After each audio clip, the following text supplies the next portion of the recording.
بسم اللہ الرحمن الرحیم۔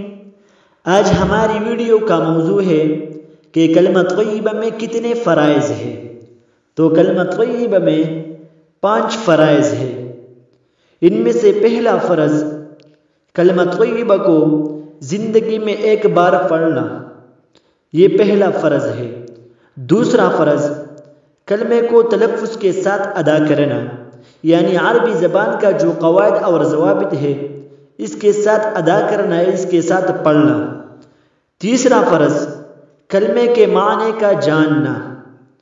چوتھا فرض کلمے کے مفہوم کا جاننا، یعنی یقین رکھنا کہ اللہ پاک تمام عالم کا خالق، مالک اور رازق ہے، اور نبی کریم صلی اللہ علیہ وآلہ وسلم کے طریقے میں کامیابی کا یقین رکھنا۔